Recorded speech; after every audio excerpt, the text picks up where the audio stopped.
για να ξαναβρει η πατρίδα μας και ο τόπο μας τον πραγματικό της εαυτό, πρέπει να ξαναγυρίσουμε στην ιστορία μας.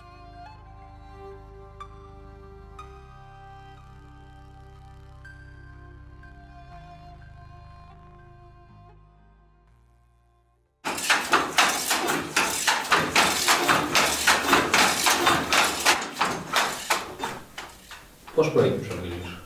Στη ζωή μου. Μεγάλωσα μέσα στον αργαλιό. Η μητέρα μου είχε αργαλιούς. Δούλευα μέσα στον αργαλιό. Μου άρεσε ο ήχος, μου άρεσε η μυρωδιά του υφάσματος, του νήματος. Μου άρεσαν τα χρώματα που έβαζε απάνω. Και δούλευα, μου άρεσε. Έκανα διάφορες, μεγάλωσα, παντρεύτηκα, έφυγα από τα Χανιά, έκανα παιδιά και αυτά. Είχα βάλει όμως σκοπό ότι όταν θα πάω 40 χρόνων θα βάλω αργαλιό, ό,τι και αν έχω κάνει στη ζωή μου. Πραγματικά στα 40 μου πήρα τον αργαλιό. Δεν είχα αργαλιό, παρόλο που η μητέρα μας είχε πολλούς αργαλιούς. Αγόρασα το πρώτο μου αργαλιό και ξεκίνησα να δουλεύω παράλληλα με τη δουλειά που είχα. Στα 42 μου φεύγω από τη δουλειά και ξεκινάω ερασιτεχνικά, ας πούμε, και δουλεύω και αρχίζω και κάνω δώρα, πολλά δώρα. Μέχρι που μου λένε γιατί τα κάνεις δώρα και δεν κάνεις μία έκθεση και αυτά. Από εκεί και έπειτα έπεσε στα χέρια μου δεύτερος αργαλιός, έπεσε τρίτος, τέταρτος, πέμπτος, έκτος. Μπορεί να μεταφερθεί από άνθρωπο σε άνθρωπο, από γενιά σε γενιά? Ναι, βέβαια. Εννοείται. Εννοείται. Σίγουρα. Γιατί δεν μπορεί. Θα σου πω κάτι. Η εμπειρία μου αυτό το λίγο διάστημα που ήμουν αυτή τη στιγμή, το χειμώνα, στη Δημοτική Πινακοθήκη που γινόταν το αφιέρωμα στη Φλωρεντίνη Σκουλούδη Καλούτσι. Και τα παιδιά, τα νηπιάκια του Δημοτικού, του Γυμνασίου, του Λυκείου και της δεύτερης ευκαιρίας και οι εκπαιδευτικοί, πέραν των επισκεπτών που περνούσαν να δουν την έκθεση, ήτανε ενθουσιασμένοι. Δεν μπήκε ένα από όλους αυτούς που σου είπα, γιατί όλοι μπήκανε μέσα στον αργαλιό. Ήτανε λίγα τα άτομα τα οποία δεν μπήκαν μέσα στον αργαλιό να δουν πώς δουλεύει. Ήτανε διαδραστική η έκθεση. Ήτανε ενθουσιασμένοι. Τους άρεσε, άσχετο αν θα ασχοληθούν, δεν έχει να κάνει.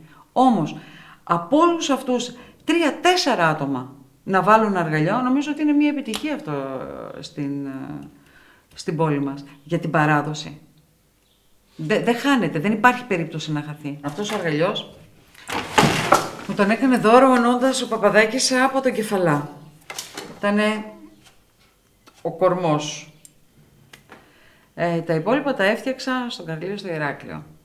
Λοιπόν, έχουμε το στιμόνι και το υφάδι. Είναι διπατήτηρο, 2 πατητήρες κάτω, με 2 τελάρα από μητάρια. Είναι από τους παραδοσιακούς αργαλιούς, είναι οι αργαλιοί που δουλεύανε οι γιαγιάδες μας, με τη διαφορά ότι τα μητάρια ήταν πάνινα και το χτένι ήταν καλαμένιο. Όπως επίσης και οι πατητήρες δεν ήταν ξύλινες όπως είναι τώρα, ήταν από σκοινιά που είχαν φτιάξει από αθάνατο, από τους κάκτους που τα είχαν πλέξει και αργότερα αντικατέστησαν αυτά τα σκοινιά με τις στρατιωτικές ζώνες που είχαν περισσέψει από τους άντρες που είχαν γυρίσει από τον πόλεμο. Αυτό είναι το πέταλο. Εδώ που κάθομαι λέγεται κολοκαθίστρα. Και αυτός εδώ είναι ο κόρφος. Ο κόρφος τι κάνει? Ξελασκάρω με το αντί που έχει το στιμόνι και σφίγγομαι με το σφίχτη το αντί εδώ για να τεντώσει το πανί μας και να το έχουμε ίσιο, τεντωμένο. Ο αργαλιός είναι τέχνη ή τεχνική? Και τα δύο. Και τα δύο. Έχεις δει σχέδια που να σε έχουν έτσι συνεπάρει? Βεβαίως. Είμαι ερωτευμένη με τον πρίγκιπα με τα κρίνα. Μου αρέσει πάρα πολύ, μου δηλώνει πάρα πολύ Κρήτη. Μου δηλώνει την παράδοσή μας, μου δηλώνει τον πολιτισμό και την αρχοντιά που έχουμε. Αυτά τα δύο μαζί. Δεν είναι απλά ένα λουλούδι. Έχει μια ιστορία και σε αφήνει να ταξιδέψεις. Και αυτό το βλέπεις και στον άλλον που έρχεται να το δει, κάθεται και πραγματικά ταξιδεύει και του έρχονται μνήμες ιστορικές που έχει διαβάσει, που έχει πάει στη Κνωσό. Αυτοί που έρχονται να συναντήσουν ένα υφαντό, ποιοι είναι? Οι άνθρωποι που έρχονται εδώ γνωρίζουν πάρα πολύ καλά τι έχουν να δούνε. Αργαλεία υπάρχουν σε όλο τον κόσμο και ο καθένας δουλεύει εντελώς διαφορετικά, όπως επίσης και εδώ στην Ελλάδα. Εμείς δουλεύουμε από την ανάποδη. Στην υπόλοιπη Ελλάδα δουλεύουν από την καλή. Το ανάποδο τους είναι από κάτω. Δεν έχω αντιμετωπίσει είτε Γερμανό, είτε Άγγλο, είτε Ισπανό, είτε Αμερικάνο, Ιταλό και να μην ξέρει τι είναι. Σαν ποιότητα και τι είναι. Δεν είχαν δει πώς δουλεύει. Όσο αφορά το πώς λειτουργεί ένας αργαλιός, ξεκινάμε από το στιμόνι. Το στιμόνι είναι οι κλωστές αυτές εδώ, οι οποίες είναι τοποθετημένες σε αυτό εδώ το αντί. Περνάνε στα μυτάρια, εδώ είναι τα τελάρα με τα μυτάρια και μετά περνάει στο χτένι. Η διαδικασία αυτή λέγεται μυτοχτένιασμα. Μύτος χτένι. Εδώ έχουμε ένα τριπατήτηρο αργαλιό, 3 πατητήρες, που είναι το κάτω, οι οποίες είναι οι πατητήρες αυτές ενωμένες με αυτά εδώ τα μυτάρια.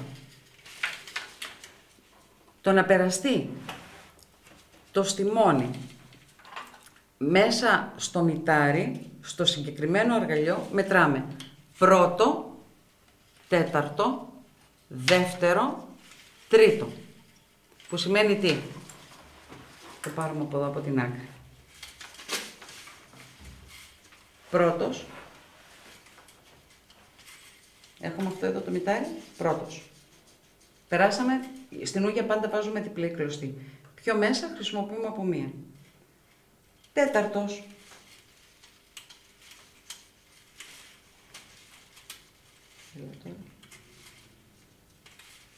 Δεύτερος. Τρίτος. Αφού τελειώσουμε το μύτωμα, μετά θα μπούμε στο χτένι. Ο αργαλιός μας είναι κλειστός, οι κλωστές μας είναι κλειστές. Θα πατήσω τις 2 πατητήρες που, όπως είπαμε, είναι ενωμένες με το τελάρο, με τους μύτους και θα μας ανοίξει. Θα περάσουμε το υφάδι μέσα. Υφάδι είναι αυτό εδώ. Είναι αυτή εδώ η κλωστή. Είναι η σαΐτα με το μασούρι. Και είναι το υφάδι μας μέσα. Αυτό που θα κάνουμε είναι να περάσουμε μέσα.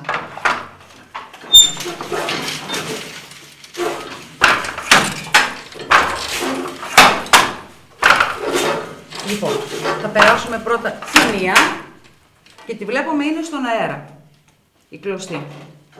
Θα πατήσω την άλλη πατητήρα, ήταν κλειστό, ανοίξαμε, περάσαμε μέσα το υφάδι. Τώρα θα πατήσω την μονή πατητήρα και θα μπλεχτεί η κλωστή και θα γίνει αυτό εδώ το πράγμα.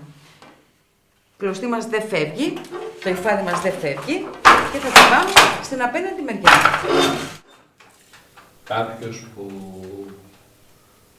βιώνει αυτή τη διαδικασία, λέει, του πώς δουλεύει ο αργαλιός, αποκτά άλλη σχέση με το αποτέλεσμα? Ναι, σίγουρα. Αντιλαμβάνεται ακριβώς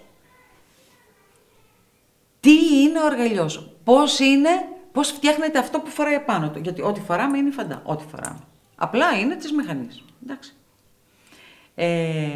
Μπαίνοντας στον αργαλιό και ξεκινώντας να δουλεύει και να πιάνει στα χέρια του τις κλωστές και να πατάει τις πατητήρες και να περνάει μέσα την κλωστή, το υφάδι, και να το βλέπει να γίνεται ύφασμα,